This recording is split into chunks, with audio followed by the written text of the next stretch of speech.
adalah gembalaku, takkan kekurangan aku. Ia membaringkan aku di padang berumput hijau. Saudara-saudari yang terkasih di dalam Kristus, selamat pagi. Salam jumpa lagi dalam Sabda Siap Saji Minggu 29 Oktober 2023, hari Minggu biasa ke-30. Marilah kita berdoa dalam nama Bapa dan Putra dan Roh Kudus. Amin. Allah yang Maha Kuasa dan Kekal, tambahkanlah iman, harapan, dan kasih kami.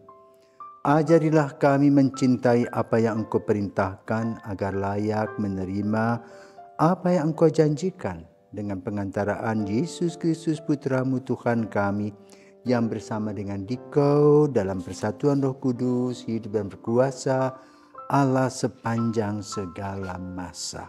Amin. Tuhan bersamamu dan bersama rohmu. Inilah Injil Yesus Kristus menurut Matius. Dimuliakanlah Tuhan. Matius 22 ayat 34 sampai dengan 40. Ketika orang-orang Farisi mendengar bahwa Yesus telah membungkam orang-orang Saduki, berkumpullah mereka. Seorang dari antara mereka, seorang ahli Taurat, bertanya untuk mencobai dia, "Guru, hukum manakah yang terbesar dari hukum Taurat?" Jawab Yesus kepadanya, "Kasihilah Tuhan Allahmu dengan segenap hatimu, dengan segenap jiwamu, dan dengan segenap akal budimu. Itulah hukum yang utama dan yang pertama. Dan hukum yang kedua yang sama dengan itu ialah, kasihilah sesamamu manusia seperti dirimu sendiri. Pada kedua hukum inilah tergantung seluruh hukum Taurat dan kitab para nabi." Demikianlah sabda Tuhan, terpujilah Kristus. Para pirsawan, Bapak Ibu terkasih, selamat pagi, selamat hari Minggu. Injil hari ini membicarakan tentang dua kelompok yang selalu saja mencari-cari kesalahan Yesus. Yang pertama, kelompok orang Saduki. Dalam Injil dikatakan bahwa Yesus membungkam mereka. Yesus membungkam apa? Supaya kita tahu, pandangan orang Saduki adalah orang yang tidak percaya akan kebangkitan badan. Tidak percaya akan kebangkitan. Jadi dengan kata lain, kita ini seperti ikan, seperti ayam, sudah dipotong, digoreng, habis selesai. Padahal manusia adalah citra Allah. Dengan kata itu menggambarkan bahwa Allah memberikan sedikit rohnya, sehingga kita hanya dihembuskan yang disebut dengan nefes itu ke dalam badan jasmani yang berukuran kira-kira pada zaman kita 100 tahun selesai. Tetapi setelah kita selesai dengan jasmani kita alias meninggal, kita meninggalkan tubuh kita, maka roh kita itu tetap utuh selama-lamanya, menghadap Bapa dan bertanggung jawab atas apa yang kita lakukan ketika kita dibungkus oleh jasmani kita. Nah, disitulah orang-orang Saduki tidak bisa berbicara. Nah, kini orang-orang Farisi menguji Yesus tentang cinta kasih. Bagaimana Yesus menerangkan tentang cinta kasih? Yang pertama, dia sampaikan tentang cinta kasih yang bersifat vertikal. Tuhan, manusia, manusia dengan Tuhan. Tetapi tidak cukup di sana. Tidak cukup hanya berdoa saja, tapi juga harus berkarya. Maka cinta itu juga harus melebar secara horizontal. Relasi yang baik antar sesama, saling kasih mengasihi, saling berbelas kasih, saling memaafkan, saling tumbuh bersama. Maka kasih yang Yesus sampaikan pada hari ini adalah kasih yang berbentuk salib. Yang di dalamnya adalah pengorbanan.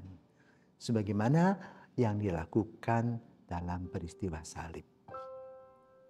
Karena sebagai seorang Katolik, kita menghargai apa yang disebut dengan teologi salib. Di mana sebagian gereja yang ada itu menolak teologi salib. Karena yang ingin ditampilkan adalah teologi kemakmuran. Jadi kalau ikut Yesus itu makmur, tidak ada kemiskinan. Tetapi yang direnungkan oleh gereja dalam bentuk teologi salib adalah proses bagaimana keselamatan itu diampu oleh Tuhan. Proses bagaimana keselamatan itu terjadi melalui Yesus, Allah yang menjadi manusia dan yang disalibkan melalui penderitaan. Jadi kalau kita mau sukses, kita harus mengalami penderitaan. Harus bisa menahan diri dari amarah, harus sabar, harus taat kepada Tuhan.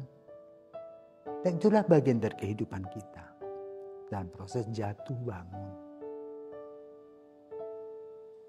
Dan dengan teologi salib bukan hanya berjalan di situ saja.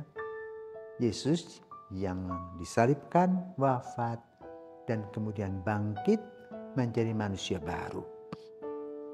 Maka kita pun juga akan dibangkitkan sebagai karya keselamatan Yesus bagi kita. Maka dalam minggu biasa yang ke-30 ini, kita diingatkan bukan hanya oleh Injil Matius tetapi juga oleh kitab Keluaran yang mengisi kalimat begini. Janganlah orang-orang asing kau tindas atau kau tekan, sebab kamu pun pernah menjadi orang asing di tanah Mesir sebagai budak.